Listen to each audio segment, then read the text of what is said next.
Hoy vamos a ver la contrapartida de ese desierto, que es el reposo de Dios. Voy a leer la palabra que está a partir del versículo 6 hasta el 10. Deuteronomio 8:6. Guardarás pues los mandamientos del Señor tu Dios, andando en sus caminos y temiéndolo, porque el Señor tu Dios te introduce en la buena tierra, tierra de arroyos, de aguas, de fuentes y de manantiales, que brotan en vegas y montes, tierra de trigo y cebada, de vides, higueras y granados, tierra de olivos, de aceite y de miel, tierra en la cual no comerás el pan por escasez, y donde no te faltará nada, tierra cuyas piedras son de hierro y de cuyos montes sacarás cobre. Allí comerás y te saciarás, y bendecirás al Señor tu Dios por la buena tierra que te habrá dado. Este pasaje, desde mi punto de vista, tiene un tono poético, entendiendo la poesía oriental, la poesía judaica o israelí. Pero cuando uno está leyendo este pasaje, algo dentro se ilumina y empieza a tener como un sueño, una visión de un paisaje muy hermoso, lleno de muchas cosas, de mucha abundancia, pero sobre todo con una característica que es la paz. Dice el versículo 7, pues el Señor tu Dios te lleva a una buena tierra. ¿De dónde venimos? El capítulo 8 de Deuteronomio nos dice, como resumen de la historia de Israel, que venían del desierto después de 40 años y ahora van a entrar finalmente a la tierra prometida. Yo creo que a estas alturas todos o casi todos entienden que el desierto es esa etapa espiritual de la vida cristiana, obviamente de la vida del pueblo de Israel a nivel físico y también espiritual, pero para nosotros como iglesia se refiere al nivel espiritual en el cual caminamos un poco a ciegas, dando palos y a veces sin encontrar claro los objetivos, donde de pronto nos perdemos, nos confundimos, nos enredamos y a veces incluso llegamos a renegar del caminar en el Señor porque nuestras oraciones, decíamos anoche, a veces no parecen ser contestadas en la medida en que las necesitamos. Es un caminar duro, caminar de trabajo, de esfuerzo, de pocos frutos, de mucha hambre y mucha sed espiritual. Ahora, después de haber terminado esa peregrinación por el desierto, que serían los primeros años de vida cristiana, normalmente hablando de todo creyente, todos los creyentes tienen que pasar por una etapa de desierto. Lo único es que para algunos es más corto, para otros se prolonga, a veces innecesariamente, por falta de entendimiento o por indisciplina o rebelión. Entonces de ese desierto se entra ahora a un estado espiritual donde no es que no haya conflictos externos, pero espiritualmente se siente un gozo, una paz, una plenitud, una esperanza que antes no se tenía. Eso ya es medida de madurez. No estoy queriendo aquí minimizar la vida de nadie, solamente estoy tratando de traer a cuentas el entendimiento de todos, porque si alguno todavía está en el desierto, se trata solamente de entender, primero, cuál es el caminar cristiano y segundo, pedírselo al Señor. La sabiduría, la madurez, la altura espiritual, todo proviene de Dios. Por tanto, a Él se le puede pedir que nos traslade del desierto a la tierra prometida en el menor tiempo posible, obviamente aceptando que para eso se requiere un trato. Y lo primero que todo se debe aprender es humildad y obediencia. Lo veíamos ayer, lo repetimos hoy. En el reposo hay dos figuras espirituales, ambas incluso, una a largo plazo y una a corto. La figura a largo plazo es lo que está descrita en el libro de Apocalipsis como el estado eterno. Es lo que antes llamábamos cielo, que ya sabemos que va a ser aquí en la tierra y en un estado mucho más físico que de lo que nos imaginábamos antes. No estoy diciendo que sea completamente físico, es un estado espiritual pero traído a la materia. El estado eterno, que va a ser la continuidad de nuestra vida después del milenio.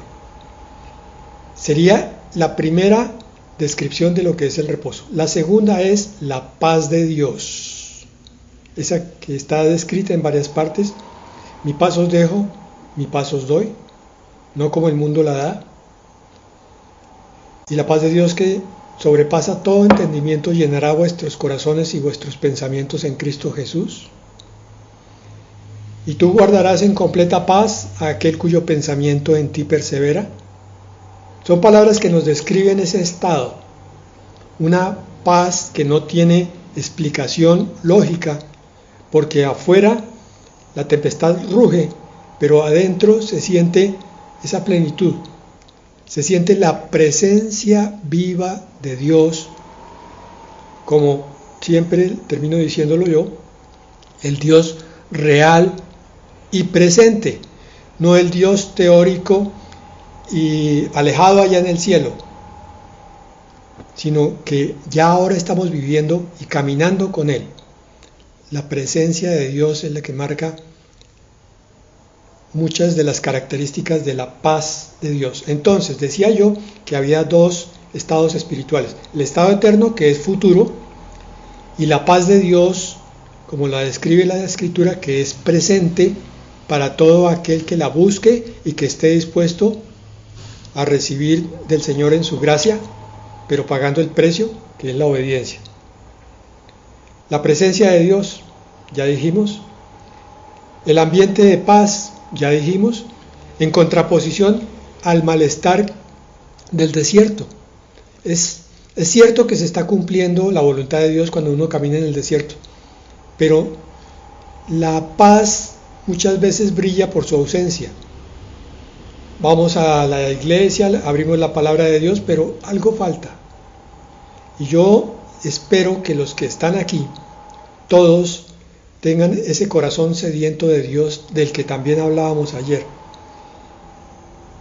No se contenten, por favor, solamente con oír predicaciones, unas pocas, y quedarse así tranquilos, sino que escudriñen, investiguen. Hay autores que son muy ricos en contenido, que le ayudan a uno a entender cosas que de otra manera sería más prolongado, más difícil llegar a entender. Un autor que a mí me encanta es A.W. Tozer. Se escribe T-O-Z-E-R. A.W. Tozer. Ese autor tiene varias obras y él hace un gran énfasis en la experiencia cristiana como vivencia con la presencia de Dios. Estoy haciendo énfasis en esto porque para nada en estos libros, ni en la Escritura sobre todo, se nos muestra a un creyente yendo a una congregación y solamente a eso y nada más, y su vida tiene una rutina de lunes a sábado con el mundo y solamente un par de horas el domingo. Lo digo siempre porque quiero hacer caer en cuenta que Satanás nos quiere trasladar de religión. Antes estábamos en una, ahora quiere volver el cristianismo también una religión. Antes íbamos a un edificio, ahora vamos a otro. Antes oíamos a un hombre con una sotana, ahora un hombre con o sin corbata. Pero de hecho, las situaciones no cambian. Allá nos hablaban de una cosa, no entendíamos, aquí nos hablan de otra y muchas tampoco las entendemos, y si las entendemos, no dejamos que nos transformen. Eso es religión. La Biblia y muchos autores, grandes autores, un Wesley, un San Agustín, nos hablan de la vivencia con Dios. Ese es el reposo de Dios, esa es la esencia del reposo de Dios. Es un Dios vivo y real junto con nosotros, con el cual podemos hablar, compartir, podemos recibir enseñanza continua, recibir guía, recibir protección, porque es nuestro Padre. Los que hayan tenido una buena figura paterna pueden recordarlo, y los que no la hayan tenido pues pueden soñarlo. Un padre que lo toma a uno de la mano y lo conduce por la vida con la protección contra las amenazas de afuera. Por eso se genera entonces la filiación, que es el sentir que Dios es mi Padre, pero el saber que yo soy su hijo, y que por tanto hay muchas cosas en mi corazón que tienen que ser sanadas. Quizás yo no me sienta digno de que Dios me cuide, me hable, me mire, me guíe, me lleve a un ministerio. Pero la palabra dice otra cosa muy distinta. El mérito no lo tengo yo, el mérito lo tiene Cristo en mí. Por esa razón el Señor me lleva a un ministerio, me habla, me guía, me trata como a un hijo. Por los méritos de su Hijo, el Cordero de Dios, es que yo recibo el trato de hijo también. Por su gracia. No son mis cualidades, no son mis defectos los que me acercan o me alejan de Dios.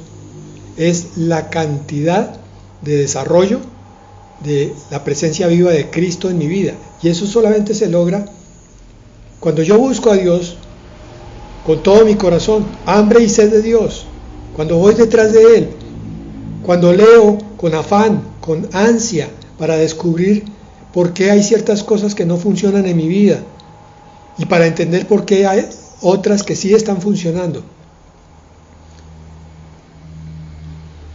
El reposo de Dios es también satisfacción. La vida cristiana, a pesar de que hay que atravesarla a través de muchas tribulaciones, lo dice la palabra, sin embargo puede llegar a un estado, que es el del reposo, en el cual hay plenitud y satisfacción, es decir, gozo se llama bíblicamente. Yo puedo andar contento con mi vida cristiana, contento, y la repito por si a alguien se le hace raro, contento, gozoso con mi vida cristiana. Pero, Fernando, pastor, ¿cómo es eso de que puede andar contento en medio de las pruebas? Sí, hermanos, es que no estamos hablando de algo lógico o explicable con razones. Estamos hablando de un milagro que produce el Espíritu Santo. ¿Recuerdan ustedes el fruto del Espíritu Santo? Amor, gozo, paz. Es el Espíritu el que produce esas cosas en nosotros cuando nosotros andamos con Él, cuando estamos comprometidos con Él. Todo eso se va formando. Entonces aquel creyente que es un poco díscolo, que es desobediente, que está recién llegado, que todavía no ha entendido la profundidad de la palabra, cuando uno le dice gozo, dice, pero ¿qué es eso?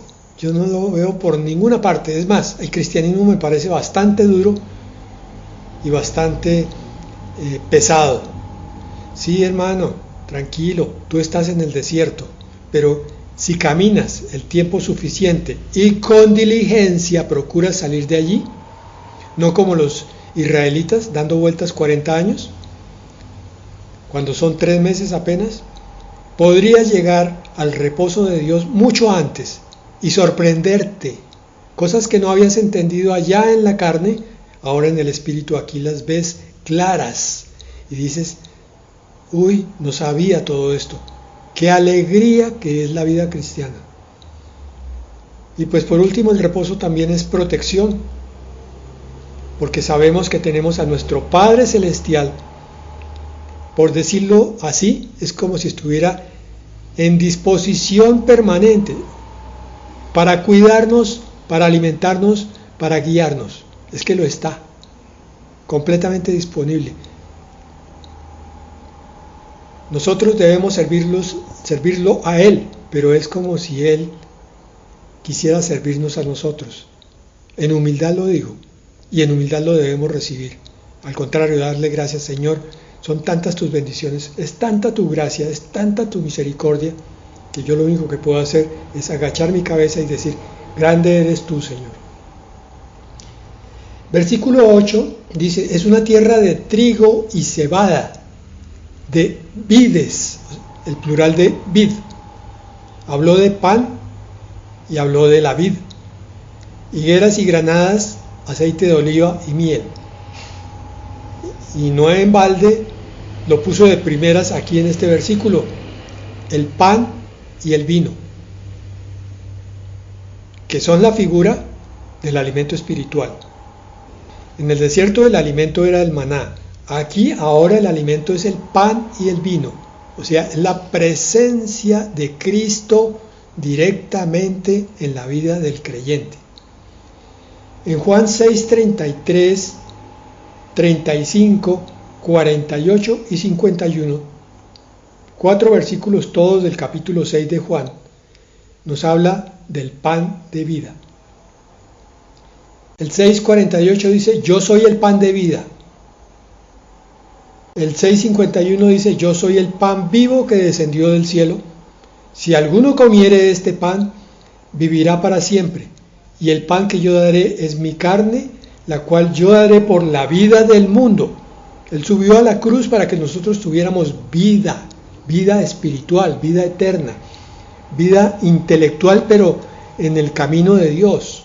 Nuestro cerebro sirviendo al Espíritu.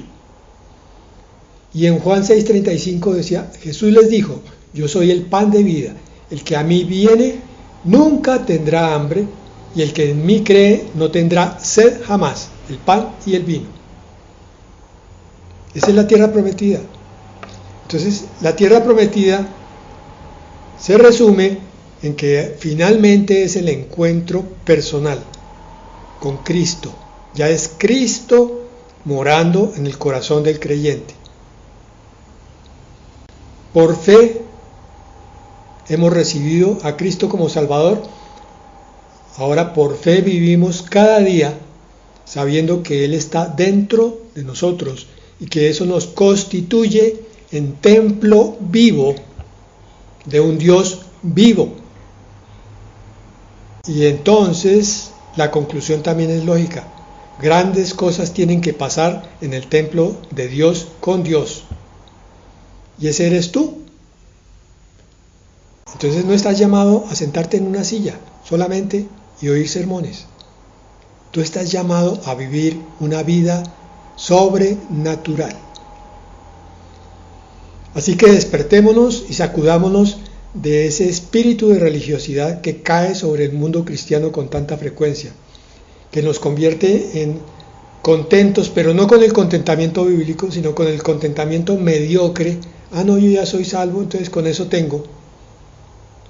Ignorando que la vida espiritual, ya no la carnal, es el desarrollo normal de toda vida en el espíritu, de toda vida cristiana.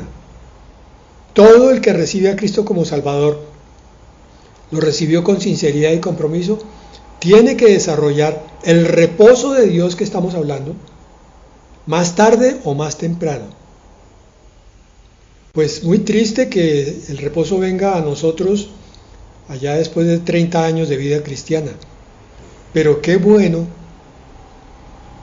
glorioso es el Señor cuando el creyente entiende rápidamente y al quinto año, al tercer año de vida cristiana ya está entrando en la tierra prometida. Es una tierra, dice el versículo 9, donde abunda el alimento y no falta nada. Ya no hay más hambre como lo hubo en el desierto. Ya ahora es llenura, plenitud, conocimiento, entendimiento y por tanto ministración, porque de lo que hemos recibido de gracia, de eso damos. Entonces vamos a otros y les mostramos los tesoros que el Señor nos ha dado. Aquí no hay méritos, mis hermanos. No por el hecho de que yo llegue a la tierra prometida es que soy mejor que el hermano que está a mi lado. Si acaso hubiera algún mérito, es el de facilitar la obra del Espíritu Santo o entorpecerla, si acaso. Pero en realidad esto también es gracia sobre gracia. Lo único que tenemos que hacer es no ser rebeldes. Y entonces dice aquí, abunda el alimento y no falta nada. Es una tierra donde el hierro es tan común como las piedras y donde el cobre abunda en las colinas. ¿Y eso qué tiene que ver? Pues el hierro era usado en la antigüedad en armas y herramientas. Quiere decir que en la vida espiritual, ya madura en el reposo, tenemos todo lo que necesitamos para trabajar para Dios, todo lo que necesitamos para crecer nosotros. Y el cobre se usaba en los utensilios de cocina, en las ollas, en muchas bandejas. Entonces son la figura de los utensilios que necesitamos para el uso diario. O sea, tenemos todos los recursos a nuestra mano porque es nada menos que Dios el que está cuidando de nosotros. Por eso la conclusión de este pasaje hasta allí, aunque vamos a continuar con otra cosa, una advertencia, es versículo 10.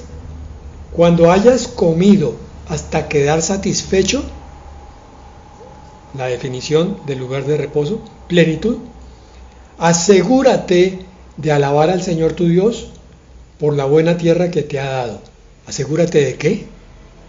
De dar gracias en alabanza. Señor, gracias porque tú eres grande. Señor, gracias por tu gracia, la que me trajo hasta aquí. Señor, yo no merezco nada. Gracias porque tú has ido formando en mi mente la claridad. Has rasgado el velo. Me has permitido entender. Gracias, Señor, tú eres grande. Eres un Dios hermoso, eres santo, eres poderoso, Señor.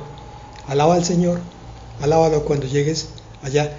Y si te digo un secreto, si estás en el desierto, cosa que no quisiéramos, alaba al Señor también. Y eso va a hacer que entres más rápido en la tierra de promesa. Va a hacer que puedas abrir los ojos con más facilidad, porque ese es el secreto de la alabanza. Definir las características de la persona de Dios. Cuando yo alabo estoy definiendo quién es Dios. Tú eres grande, Señor, tú eres poderoso. Te alabo, Padre, porque te has dignado mirar nuestra pequeñez. Estás declarando, no estoy hablando de la declaración positiva de la nueva era, nada de estas cosas, pero sí declarando bíblicamente la grandeza de Dios. Entonces, el Señor te va a traer con más fuerzas hacia la tierra prometida. Dando gracias en todo momento, dice el Nuevo Testamento. Por todo. El cristiano maduro ve la presencia de Dios en todas las cosas y se goza entonces hablando de ellas. Por eso alaba todo el día, hasta en los sueños. Bien, la última parte, que es un poco más larga, no creo que la alcancemos a ver todas, vamos a resumirla, va desde el versículo 11 hasta el 20. Pudiéramos titular este pasaje como cuídate en la abundancia. ¿Ok? ¿Ya saliste del desierto? ¿Ya estás en la tierra prometida? ¿Ya estás recogiendo frutos abundantes? ¿Estás llenándote interiormente con alimento de toda clase? Y tienes prosperidad, no económica en el sentido materialista, sino prosperidad espiritual y en el alma. Tus ojos son más claros, ven mucho mejor ahora, ven las cosas de Dios y en todo momento ves la bendición de Dios. Entonces, estás en la abundancia, llegaste a la prosperidad. Esta sí es la verdadera prosperidad, el reposo de Dios, la prosperidad bíblica, no la prosperidad que da el dinero y las cosas, sino la prosperidad de tener la presencia del Dios vivo morando en el corazón y haciéndose real en la vida del creyente. Entonces, ahora viene una advertencia en el versículo 11 y de ahí en adelante con respecto a esa abundancia, porque nuestro corazón, mis hermanos, es muy engañoso y perverso. Lo dice Jeremías. Y aún en los estados más altos espirituales, corremos el riesgo de que la carne vuelva y nos gane. Y esa es la exhortación que nos hace aquí este pasaje de Deuteronomio 8. Dice versículo 11, sin embargo, este es el momento cuando debes tener mucho cuidado. En tu abundancia, ten cuidado de no olvidar al Señor tu Dios al desobedecer los mandatos, las ordenanzas y los decretos que te entrego hoy. Ten mucho cuidado. Hemos visto caer para nuestra exhortación, no para nuestra crítica, ¿ok? A grandes varones y mujeres de Dios que estuvieron bendecidos a más no poder y llegaron al momento de esta abundancia y de pronto, ¡tum!, caída libre. Es el momento donde debes tener mucho cuidado. ¿Por qué? Porque recuerden ustedes que hay un compañero que va en la carne, compañero inseparable de la carne, y la carne va con nosotros hasta que seamos glorificados. Se llama orgullo. En tu abundancia, ten cuidado de no olvidar al Señor tu Dios al desobedecer los mandatos. Entonces ya logramos todo, cómo somos de buenos cristianos, cómo somos de entendidos y de sabios, de humildes, decimos allá. En soberbia lo decimos, pero no, somos muy humildes. Cómo somos de buenos siervos, cómo sabemos de palabra, cómo predicamos de bien a otros, cómo los ministramos y los guiamos de la oscuridad a la luz.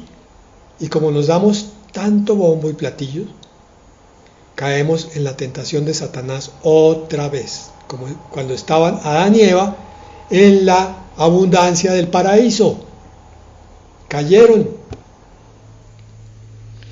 Versículo 12, pues cuando te sientas satisfecho y hayas prosperado y edificado casas hermosas donde vivir, cuando haya aumentado mucho el número de tus rebaños y tu ganado, y se haya multiplicado tu plata y tu oro, junto con todo lo demás, ten mucho cuidado, dice la Nueva Traducción Viviente. Versículo 14, no te vuelvas orgulloso, ahí está, en esos días, y entonces te olvides del Señor tu Dios, quien te rescató de la esclavitud en la tierra de Egipto. Ayer decíamos que es muy probable que el orgullo sea la raíz o el origen de muchos, si no es que todos los pecados.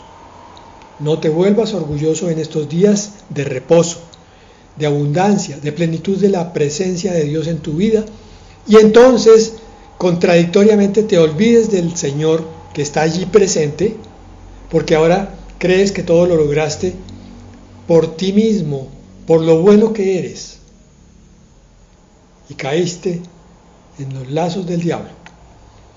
Versículo 15. No olvides que Él te guió por el inmenso y terrible desierto, que estaba lleno de escorpiones y serpientes venenosas y que era tan árido y caliente. Él te dio agua de la roca, te refrescó con Cristo en el desierto, sí, y te apartó de Satanás y sus serpientes. Versículo 16.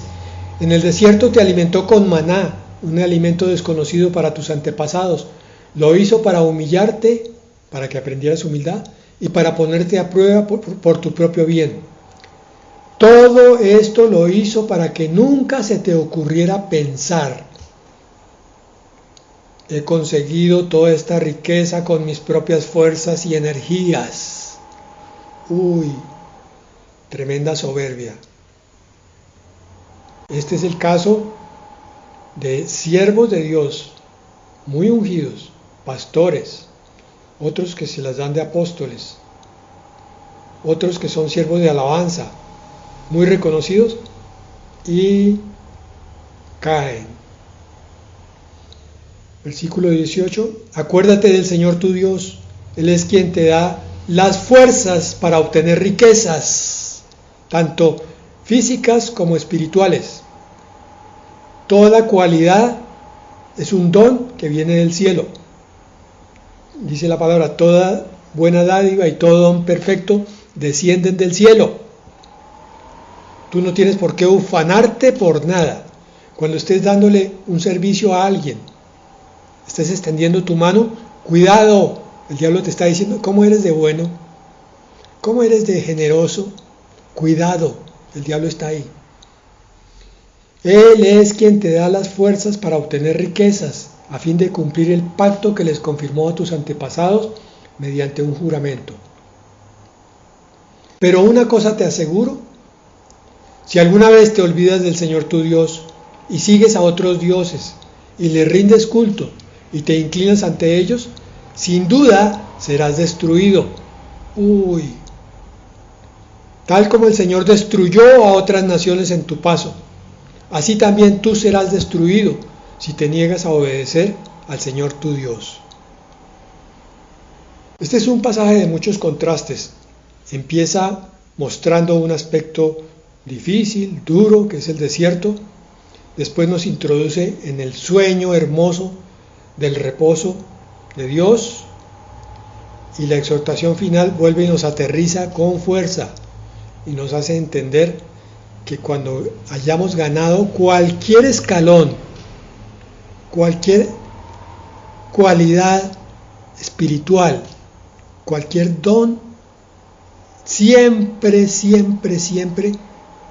démosle gracias a Dios y reconozcámoslo a Él como el autor de todas las cosas. De Él, por Él y para Él son todas las cosas, dice la palabra. Así que nada es nuestro,